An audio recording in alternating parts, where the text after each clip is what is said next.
আসসালামু আলাইকুম ভাই, কি অবস্থা? এই অবস্থা কি রে ভাই? এটা কোন দেশে আছি আমরা?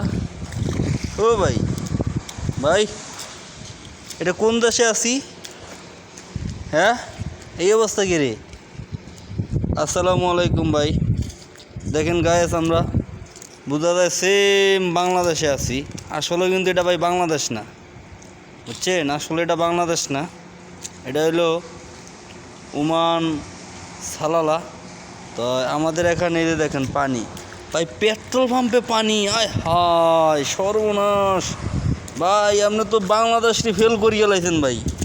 দেখেন তাই ভাই, দেখেন দেখেন দেখেন গায়েস, সেম মানে বাংলাদেশ ফেল। দেখেন কি পরিমাণ পানি, দেখেন ভাই। একটু লাড়া দেন ভাই, পানিটি একটু লাড়া দেন ভাই, একটু লাড়া দেন ভাই, একটু পানিটি লাগা দেন, পানিটি ভাই দেখেন কত পানি ভাই, একটু লাগা দেন ভাই, লাগা দেন কত পানি দেখেন। ভাই। এত পানি কেন ভাই?